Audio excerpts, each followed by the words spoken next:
Good day, brothers and sisters. It's your brother Rams here. And again, I want to say to you first and foremost, happy Black History Year. I don't say month, I say year because Black History goes on all year long. So I just want to say again, thank you to all my supporters who've been listening to me and supporting me. I'm deeply humbled by your support. I just want to say thank you very much. And I always say thank you to God, for without Him, none of this is possible. But I want to get right into the political sauce before we go into Black History Part 2. But I want to get into the political sauce first, and then we'll turn it over to Black History Part 2 as our rich history continues. But first of all, I want to start off with our wayward president and the shenanigans he's been involved in. All right. Before I talk about this, I forgot about a young Hispanic sister last week that really touched my heart. So I'm gonna mention her today because she's the poster child for the Trump administration's ignorance and hatred toward black and brown people here in America. And the Spanish sister's name is Marimar Martinez. Now I want y'all to go look her up. Marimar Martinez. She's a sister from Chicago, Hispanic sister. And she was caught up in that operation by ICE called Midway Blitz. In other words, go attack the Hispanic brothers and sisters. Because, they're all immigrants. Many of them are American citizens. They just happen to be Hispanic. But Marimar Martinez, remember that name, black people. Okay, Marimar Martinez. And what happened to her? She was shot. She was shot uh, 5 times by a Border Patrol officer named Charles Nunn. She was shot 5 times by a Border Patrol officer, Charles Nunn. She was unarmed. And the wicked white supremacist, because that's what he is, because he ain't shooting on white people. You shot one of our brown sisters, a Latina. And he shot her 5 times, and afterwards he bragged. He said, man, I shot her 5 times, and 7 holes were in her body. It found 7 holes in her body. But by the almighty grace of God, she survived to tell her story. And I saw the video, man. It was brutal. Just pulled out his gun. As soon as he stepped out the car, he was shooting that woman, man. Shot her 5 times. Shot her in the leg. Went through her arm. That's why there were 7 holes. There was only 5 shots. There were 7 holes because of entry and exit wounds. Traumatic experience. What happened? Just give you a little synopsis. They claim she tried to ram the police officers, the ICE officers, with her car. Well, video evidence proved that was a lie. Surprise. A lie told by some Trump people. Interesting. Right? They say she tried to ram them. Video showed she didn't try to ram anybody. That man just fired on her.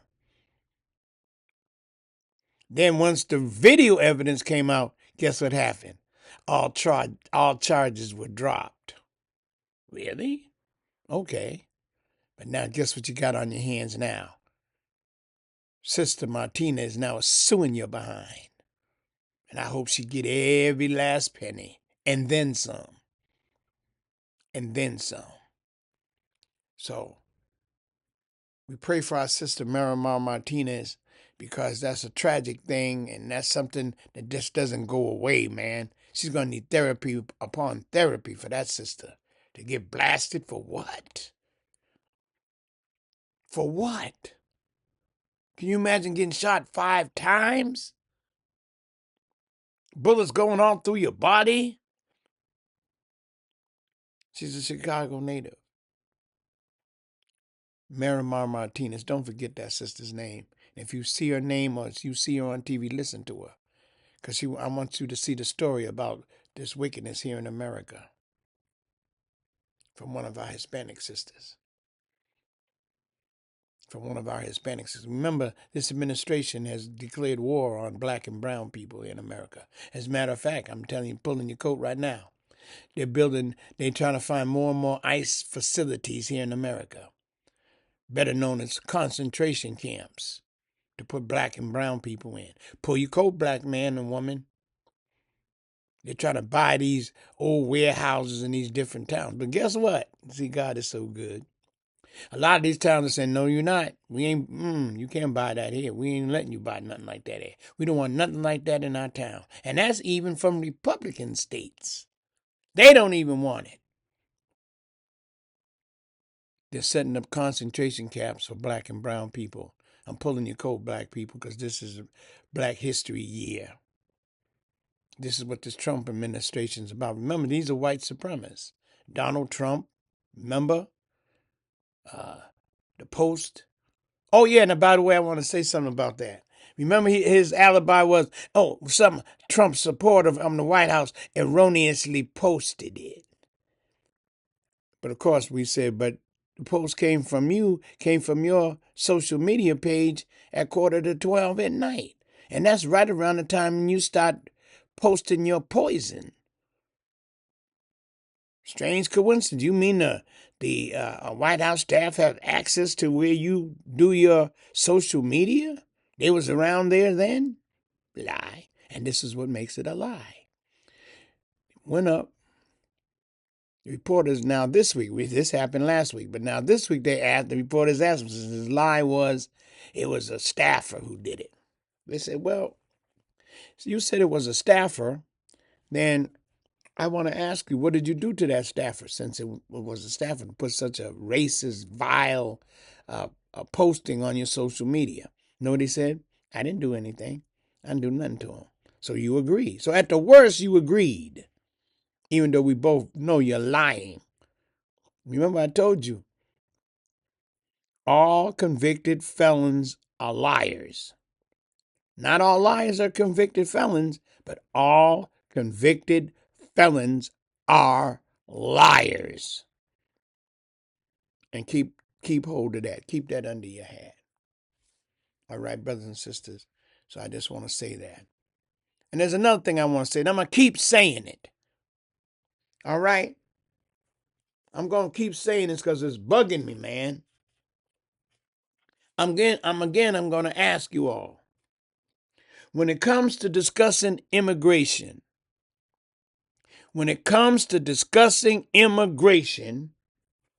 why aren't Native American activists invited to the table?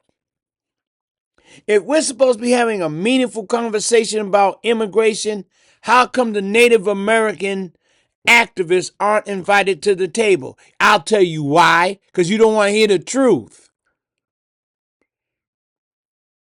It'll shut down on them white colonizers that you see on these talk shows justifying throwing people out of the country, knowing they came here illegally, some of them, and still do today. I just don't go after white immigrants. As a matter of fact, I'm going to tell you something. I saw they deported this white immigrant. He was from Ireland. I said, man, they should put that all over the world. Here it is, ICE deporting a white illegal. They don't go after white illegals, brother. They don't. That's by design because this is a racial thing. It's racial profiling. I'll say it. A lot of them, well, it does have a tinge of racial profiling. It's racial. It's white supremacy. It's white nationalism. It's all of the above. And don't be fooled by it. I just want to know, why aren't the Native American activists invited to the immigration table? Because you don't want to hear the truth. Because the truth is devastating. And it debunks everything that your Caucasian brothers and sisters have been saying. It debunks all that. So we can't have them get up there and speak, because they'll speak the truth. And we're not about that. All right? So that's what's been on my mind recently that I wanted to speak about. That Marimar Martinez's sister, and Marimar Martinez, and why the Native American ain't invited to the immigration table. But I'm going to go into a little more political sauce here. Yeah, the big news this week was your girl Pam, fake Blondie, was up there on Capitol Hill. Oh, man, she made a mess of herself. She made a complete mess. Shows you she's incompetent. She can't deal with it.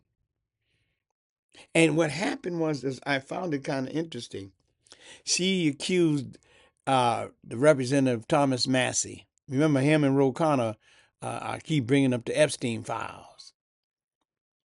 And she accused Thomas Massey, go to the video, you'll see it, of this mental disease. She called it Trump derangement syndrome, TDS, Trump derangement syndrome. See, they ain't came up with their word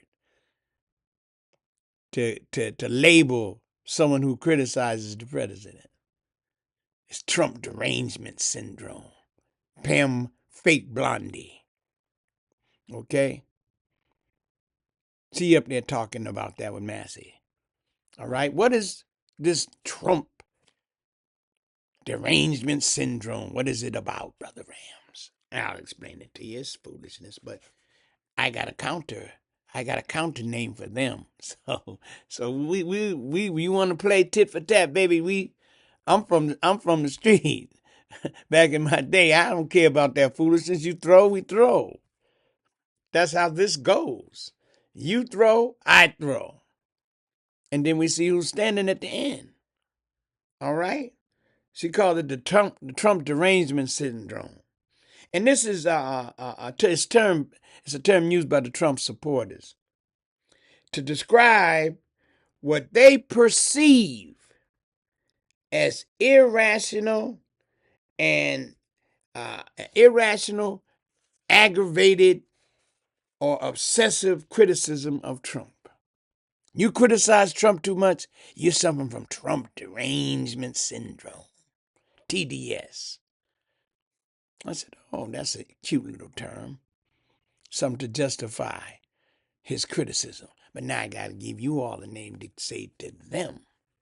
And guess what this is called, brothers and sisters? Guess what this is called?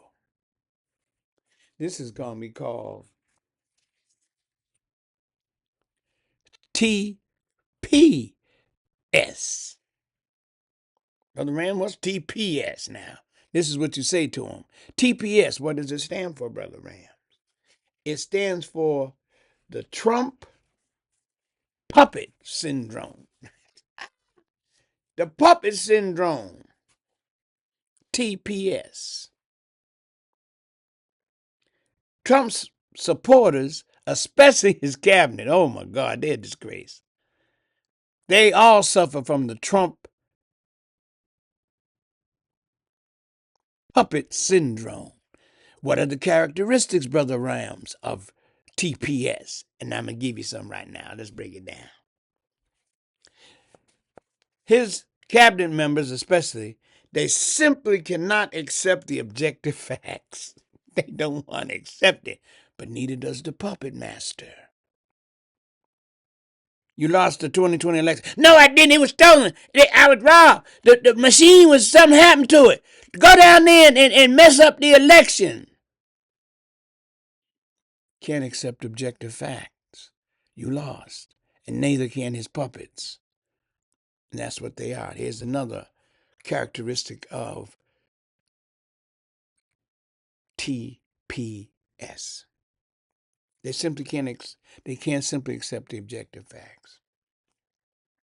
But they constantly lie about their illegal activities. Like the president. They lie.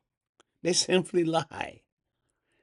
You should see them. You catch them on one thing being interviewed, and then you show them something else, they're saying something totally opposite. They're saying something totally opposite. They can't accept the objective facts. They constantly lie. They constantly lie, brothers and sisters.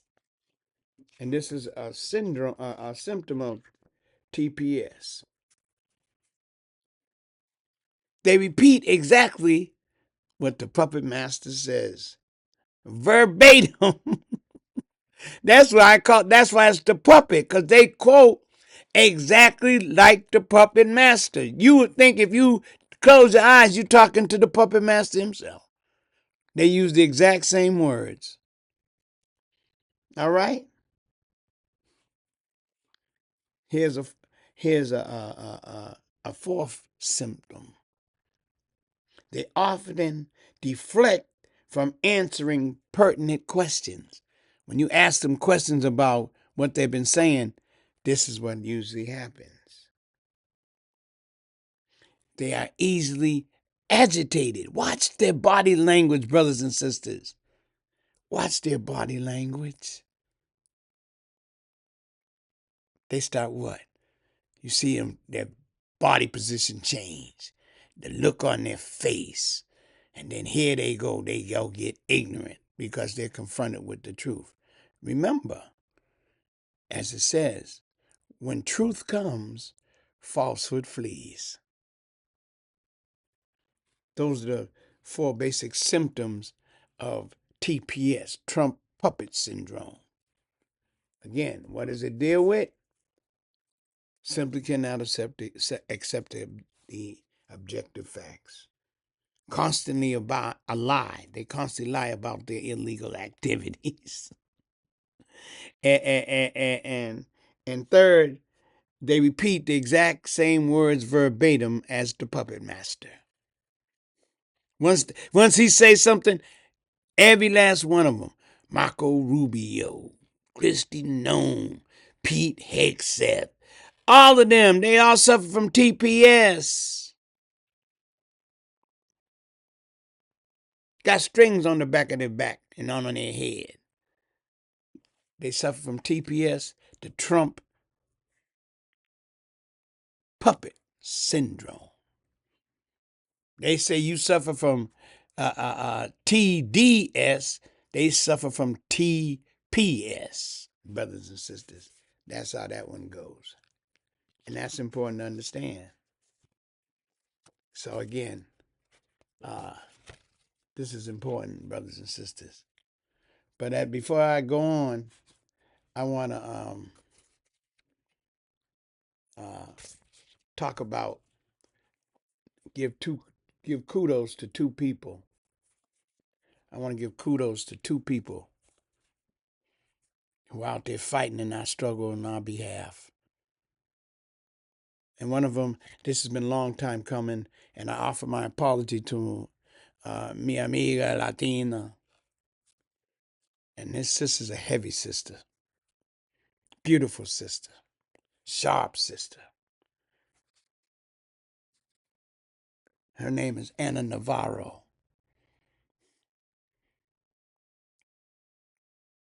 Ana Navarro Cardenas. Ana Navarro Cardenas from Nicaragua. Beautiful sister. You see her frequently on CNN in Spanish. You see her on ABC. You see on ABC News, and you see her on Telemundo. You see her on Telemundo. You also see her on the daytime Emmy award-winning show, The View. Man, when I see her on The View, my eyes light up. That's a sister that fights, daggone it. Ana Navarro. Love that sister, but I got to say something to her in Español. I'm going to say this to her in Español, bro, because it's muy importante, tú sabes. Muy importante. And I'm going to say this to her, my sister. Gracias por tu apoyo a las personas negras y moreno. Let me say that again. Gracias por tu apoyo a las personas negras y moreno. Y recuerde seguir luchando contra los demónicos.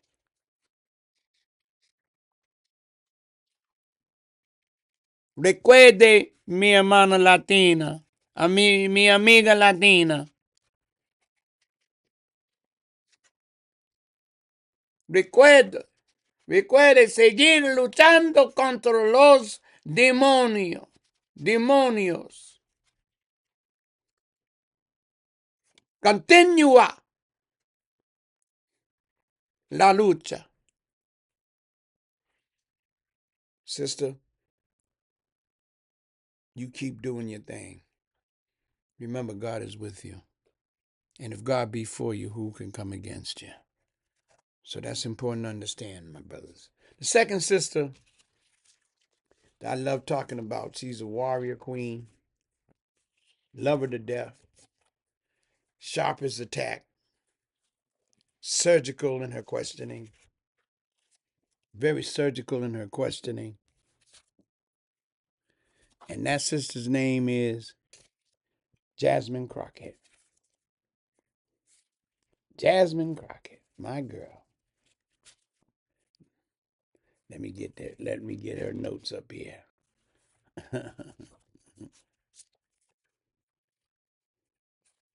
Yep. Hold on, brothers and sisters. I got it coming.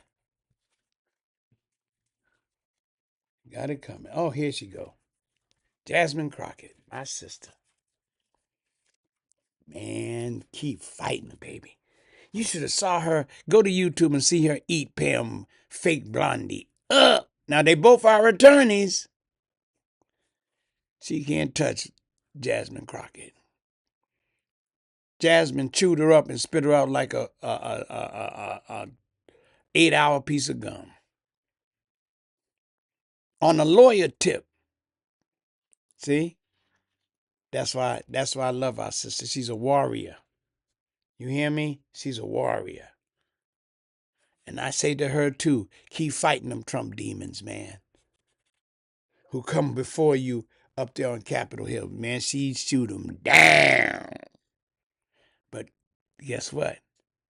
Our sister, you are strong and brilliant. Sister, and you stand on the shoulders. Listen to what I'm saying, because this is important to Black history. You stand on the shoulders of great African queen warriors. You stand on their shoulders, damn it. They're behind you. They used to fight all kind of oppression from these damn demons. You keep fighting them because God's with you, baby. Support her in her run for Senate in Texas. She's fighting some real demons down there. God help her. But don't be surprised if she upset the whole apple cart. Jasmine Crockett. And like I said, she chewed up that Pam fake blondie or whoever you are. She chewed her up. And that's all I can say to you. But now we're getting off that. And now let's get to the real meat of the meal here, and that is Black History Part 2. Black History Part 2. And then remember my format.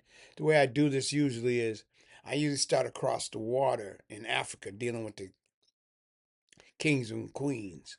But remember, Africa is not really Africa. It's Alkebulan.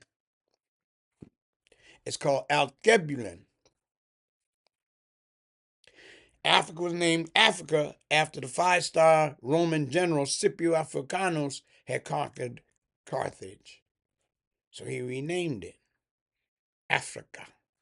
But it was always known as Alkebulan. Alkebulan. So we're going to start across the water with one of the famous pharaohs of our time. one of the famous pharaohs of our time, brothers and sisters, and that is Ramses. Is Ramses the second, but he's better known as Ramses the Great. He's known as Ramses the Great. He was born around 1303 BC. He was born around 1303 BC. He was the son of the Pharaoh Seti and Queen Tuya. His mother and father was Pharaoh Seti, and his mama was Queen Tuya. All right?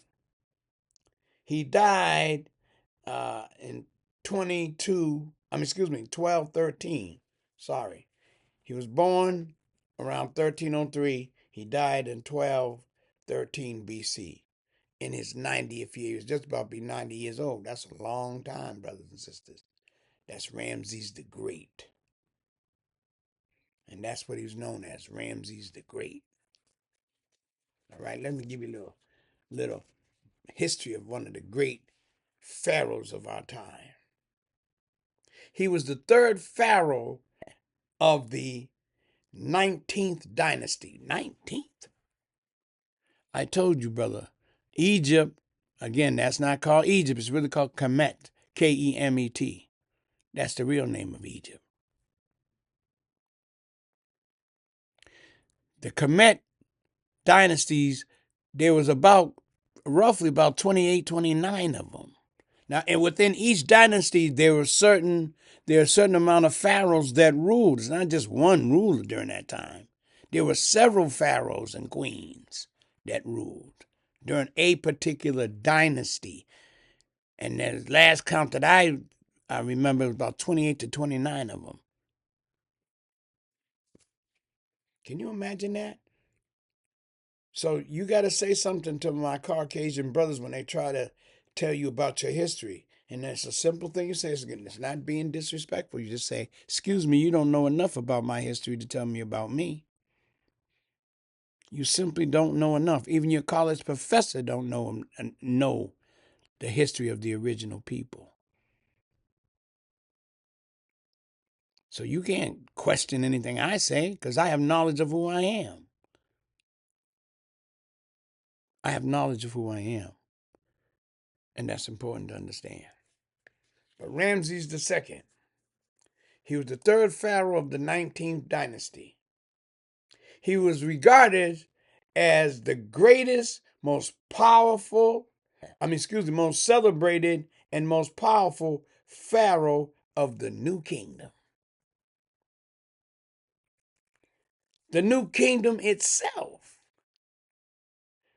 was the most powerful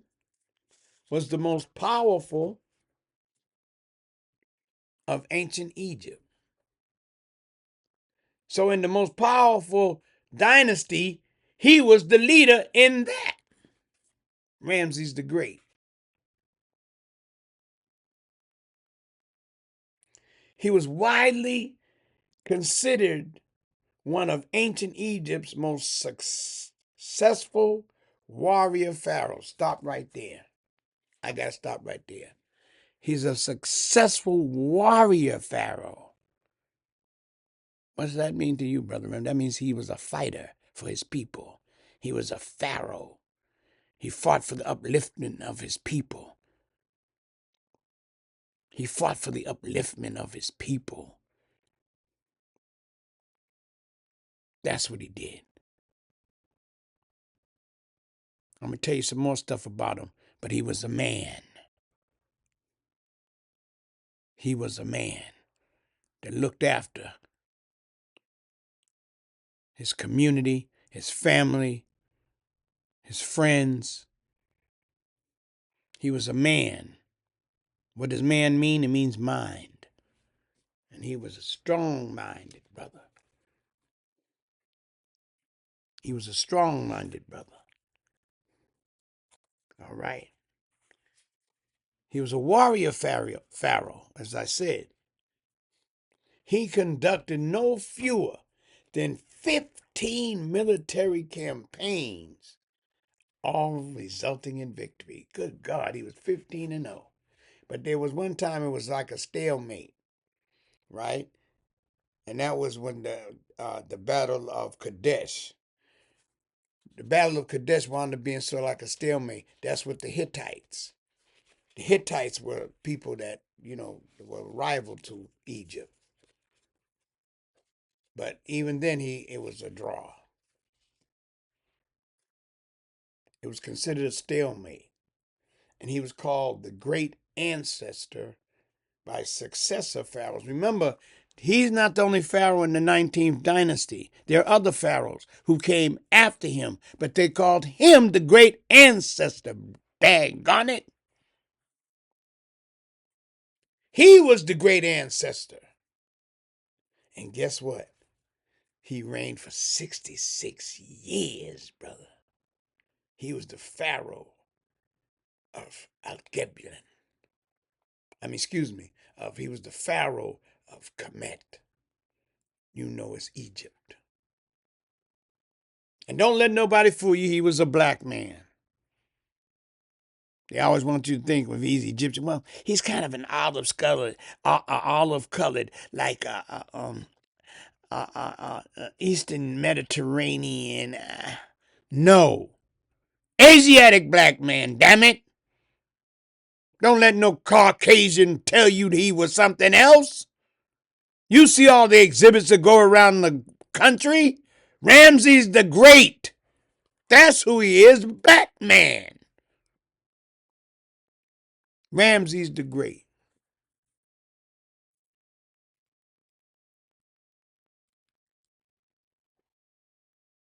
He had one of the longest reigns in Egyptian history. There was only one person who ruled longer than 66 years. He came close to the pharaoh who had lived before him for 1,000 years before him, who came 1,000 years before him. And he ruled Kemet for 90 years. During his long reign, Ramses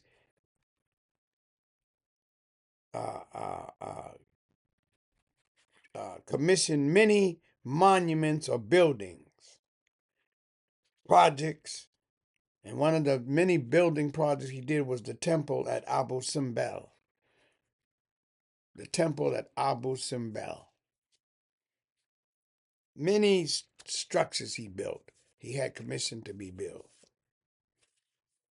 And that's important to understand, brothers and sisters. That's Ramses II.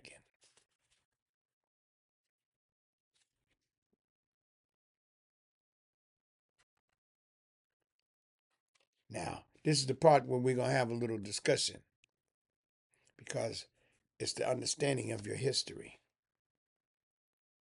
It's the understanding of your history. He was said to have close to 200 wives and concubines. A concubine is, today is the chick on the side. He had over 200 wives and concubines. He had over 100 children. He had several principal wives, but the most famous was Queen Nefertari, which I'm going to talk about in a minute. But I got to say this. The Pharaoh Ramses II, or Ramses the Great, was a very powerful man. But black people, I know you don't like, especially these black women. The history of our people is of polygamy. What you talking about? Just me and my man, just me. The history says that, no, it wasn't just you. I know you get mad, you turn up your lips, you snap your neck.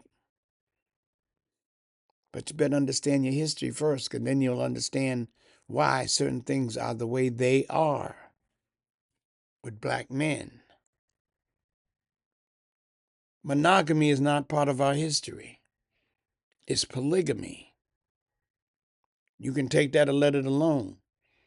He had close to 200 wives, over 200 wives and concubines. He had over 100 children.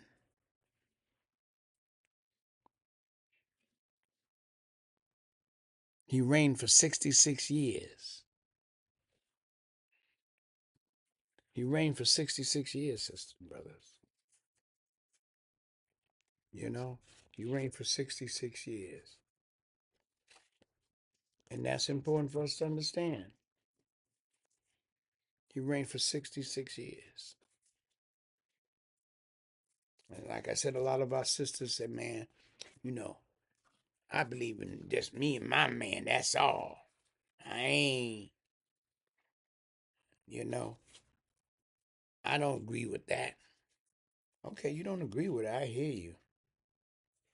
You know, I hear you. But at the same token, you must understand something. This is your history. This is your story. Polygamy is a key part. Polygamy is a key part of your history, black man and woman.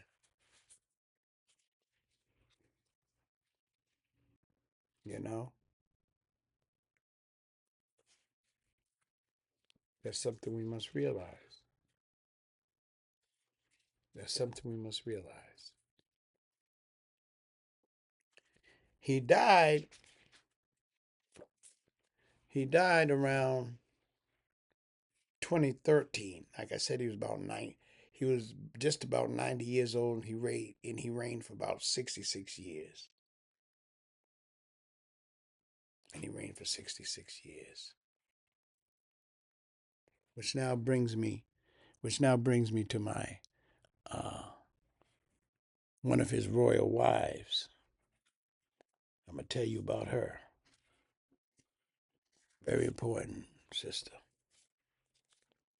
Very important, sister. Okay? Very important, sister. You know her name. You've heard it. Queen Nefertari. See, I'm doing them both together because they were a hell of a combination. Her name is Queen Nefertari. Do you mean Nefertiti? No. Two different people. Nefertiti was married to Akhenaton, which was really Imhotep IV. Nefertari was his first royal wife. Okay? And let me tell you about Nefertari. She was born in 1301 BC. She died 1255 BC. She passed in the 24th or 25th year of her husband's reign. She died, Queen Nefertari. And her name means beautiful companion. She was the first royal wife of Ramses II, or the Ramses the Great. She was the first royal wife. Get this. They were married when he was 15 and she was 13. I'll say that again. They got married when he was 15 and she was 13. And man, the love story between Ramses the Great and Nefertari is one of Egypt's most famous, and was defined by deep affection and political partnership. Hold up. When you mean political partnership, yeah, they were partners. She helped him rule. His first royal wife.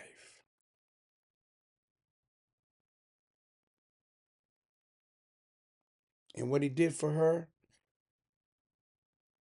their partnership was unparalleled. And he gave that temple at Abu Simbel, he built a luxurious tomb there. Luxurious tomb.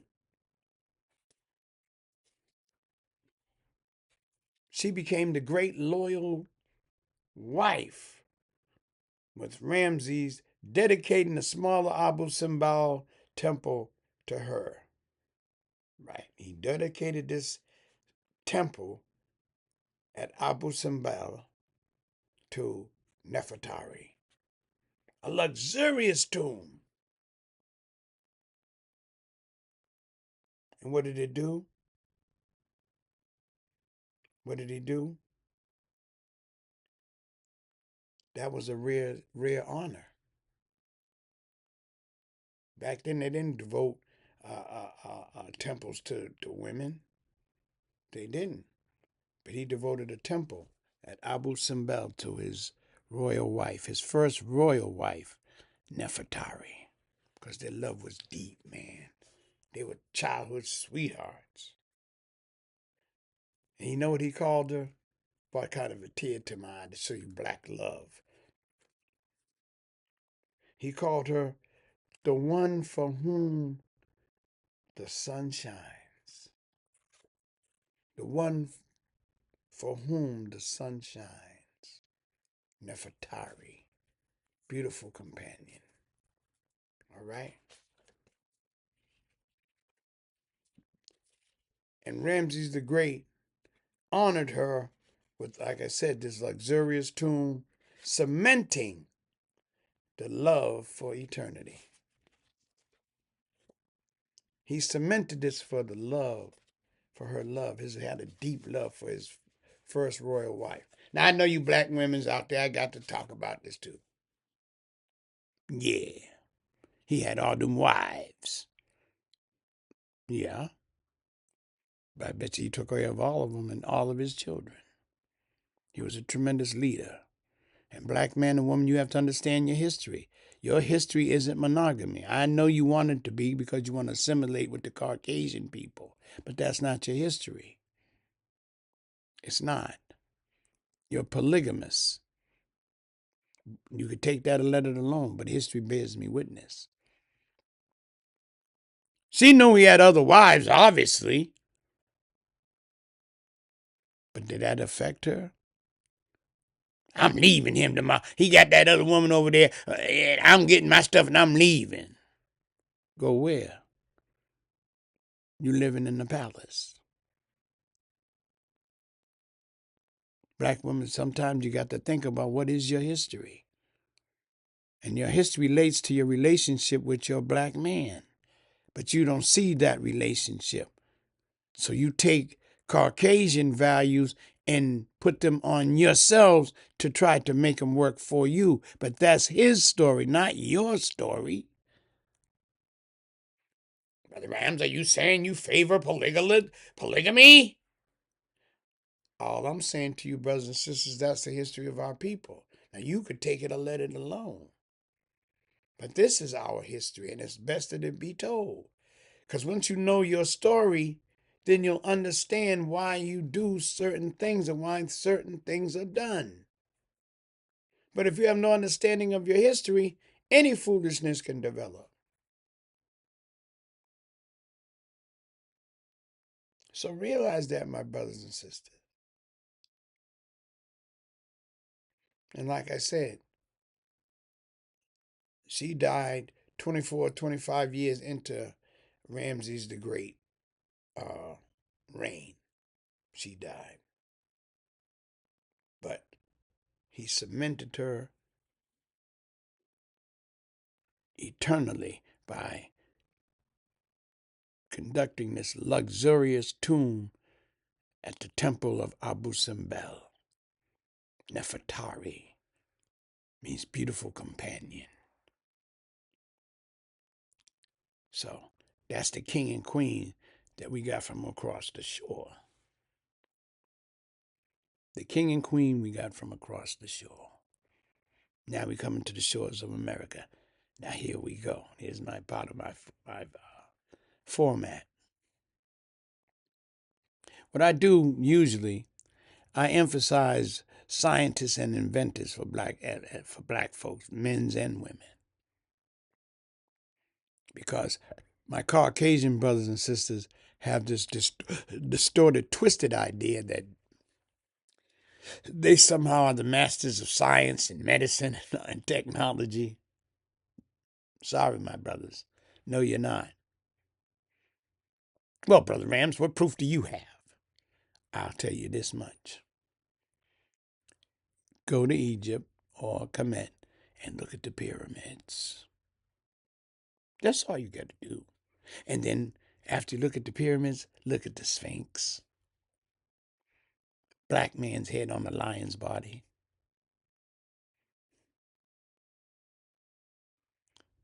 Well, the aliens helped them build it.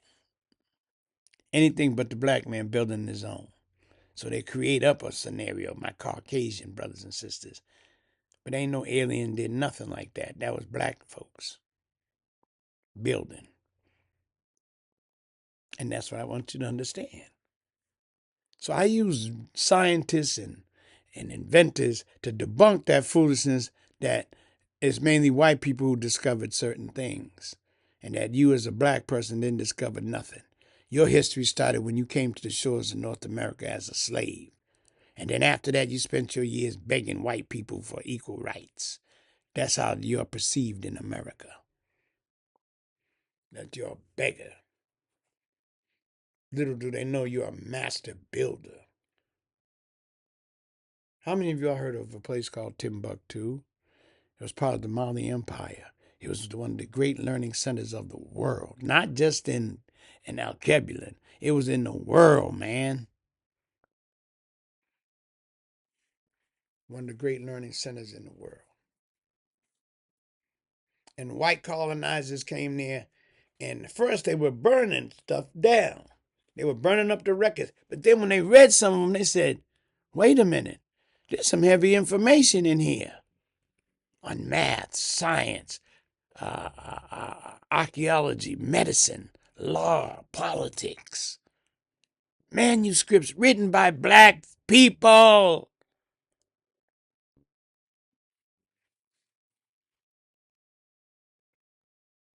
This is knowledge that the colonizers stole. Excuse me, brother. That the colonizers stole. So we had the depth of knowledge of the pyramids, of the Sphinx. We were mathematicians and scientists long before there was a Caucasian on the earth. I know that's tough to believe, but it's the truth, double truth. All you gotta do is, like I said, look at our pyramids. Look at medicine. Look at law. Look at archaeology. Look at chemistry. Look at architecture. All these things the black man had learned and had written down for others to come study around the world. Okay? But now we're coming across the waters to North America. What happened in North America? This is where you were made into a Negro. You went from Asiatic black man to Negro. Negro. And that's the root word for necropsy, which is dead. A necropsy is when you perform an autopsy on a dead animal. So they called you Negro. Negro, which means dead. So I want you to realize that, brother. So we come across the water. And remember, in America, this is the only place that it was illegal to read a book. Black people can't read books there because it would be punishable by death. If they caught you reading, they could kill you. They could walk up to you. If they saw you reading or even thought you could read, they could hang you right then. It's an ugly part of American history, but it's the truth of American history. So I'm going to start off with some brothers. And of course, I got to mix in my sisters too. Because they're heavy too now. Because they're queens. The first name I want to talk about is Dr. Henry Thomas Sampson. He was a researcher and pioneering nuclear engineer. Oh, shoot. Brother Mims, we were nuclear engineers, brother, please. You don't know. That's why you got to study your history, man. Remember, without proper education, you're subject to manipulation. And what has been happening to the Negro in America? He's been manipulated and indoctrinated. I say it again, he's been manipulated and indoctrinated because he lacks knowledge of self. And America makes sure that the education of the Negro must not teach the Negro about self. It's imperative that they don't. But Dr. Henry Thomas Sampson, researcher and pioneering nuclear engineer who developed rocket fuel to power uh, uh, uh, to power launch to power and launch satellites. Don't the military launch satellites? Well, the fuel they used was discovered by this brother, Dr. Henry Thomas Sampson. Rocket fuel. He got his bachelor's in chemical engineering in 1956 from Purdue University. Let's look at that. Purdue, Indiana is a redneck state. Clan deep up in there.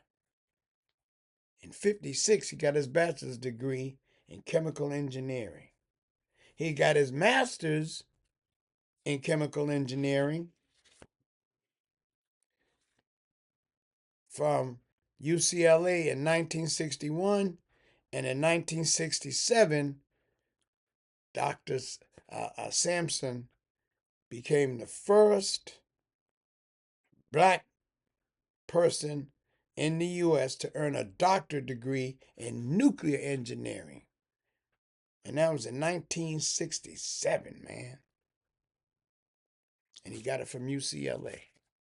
Dr. Henry Sampson. Dr. Henry Sampson, nuclear engineer. That ain't no joke, baby. And at a time where Negroes reading, no good. No good. The next brother is Dr. Joseph Jackson. And guess what? Now, you know rockets. You've seen them go up in space, SpaceX, and this one and that one, and space station, and military satellites and stuff. When you hear that, a black man invented the fuel that powered them up there. Dr. Sampson. You hear me? That's Dr. Sampson. Dr. Henry Thomas Sampson. Henry Thomas Sampson. Chemical engineer. Now I'm going to another brother. His name is Dr. Joseph Jackson. Now this brother invented something. Everybody in their house got one. But you don't know a black man made it. You use it every day, damn it. Brother Rams, what did he invent? Let me pull your coat. He invented the wireless remote control for TV. You know you sitting on that couch. You don't want to get your lazy behind up and change the channel like it was when I came up. He invented the remote control TV. For TV. Remote control for TV. And again, he was born in 1929 in Louisiana. Ooh, good God, brother. He was born in 29 in Louisiana. You know, picking up a book down there, he might as well got hung in the swamp or thrown to the alligators. They catch a Negro reading down there. What you doing, boy? Look like he got a book, Jeff. Let's go string him up. He think he's uppity. He's a uppity trigger. What? This is the stuff we've had to avoid to become brilliant scientists and inventors. He invented the remote control for TV. Oh yeah, and guess what else he did? He invented the telecommander. Brother Ram, what's the telecommander? The telecommander is the precursor to the V chip. What is V chips for? You know, to make sure children don't watch something they ain't supposed to. He started that, a black man, Dr. Joseph Jackson. He started the V chip. Very important. Remote control for TV. Black man. So when you pick up that remote tonight to change the channel, black man invented it. When you see the rockets take off, going to the moon, going to the space station, and the Defense Department is launching satellites, black man created the fuel for them. And now the third black man I'm going to talk about is a brother. He's from Brazil. His name is Andre Pinto Ribocas. Andre Pinto Ribocas. He was an engineer and a military man. And guess what he invented? He invented the torpedo, a self-propelled underwater missile. He was born in 1838 in Brazil and was educated in Europe. So he couldn't be educated in here because they would have hung him. He was educated in Europe. And because of that, he invented a underwater missile, a torpedo. And think about how much torpedoes are used in the military. So you military people, when you go launch a torpedo, if you're in a submarine or you one of those destroyers that launches torpedoes from the deck, you think of a black man, a Brazilian brother named Andre Rabucas. That's the second black man, military man. He's the third. We got Henry Thomas Sampson. We got Joseph Jackson. And we got Andre Pinto Rabucas. Things that you don't even know black men made. Remote, TV remote, rocket fuel, torpedo. The greatness of the black man. Here in America, after facing all kinds of hell, where it was forbidden for him to read, but yet and still these brothers wouldn't earn doctorate degrees. Kudos to them. But I won't be right until I talk about my sisters too. And I got some sisters for you, brother. I got to lay them out. These heavy sisters, man. They are not a joke. Heavy sisters. Doctors. Because, see, your image of a black woman is shaking and gyrating. Ooh, that girl can move. Look at her. See up there on the stage performing. That's only a teeny part of our sisters. Yeah, they're beautiful because they're the original woman. They're the mother of civilization. But don't you focus on their behind. You focus on their mind. And man, they got some hellified minds. So don't discount our sisters. Because they're some heavy, heavy sisters. That's why I mentioned to them. The first one I want to talk about is a sister named Marie Maynard Daly. And who was she? She was a biochemist. The first woman to earn a PhD in chemistry in the U.S. Earned a PhD in chemistry, brothers and sisters.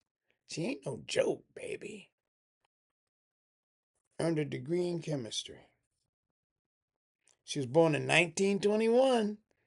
Again, what was happening in 1921? KKK, terrorizing black folks all through the South. But luckily for her, she went to undergrad at Queens College up north. See, up north, there was still a better opportunity than from the racist South. She got her master's at NYU. And then she got a PhD from Columbia University. She worked with Quentin Denning on arterial metabolism. What? What do you mean arterial metabolism? Brother Ram, what is that? What is arterial metabolism?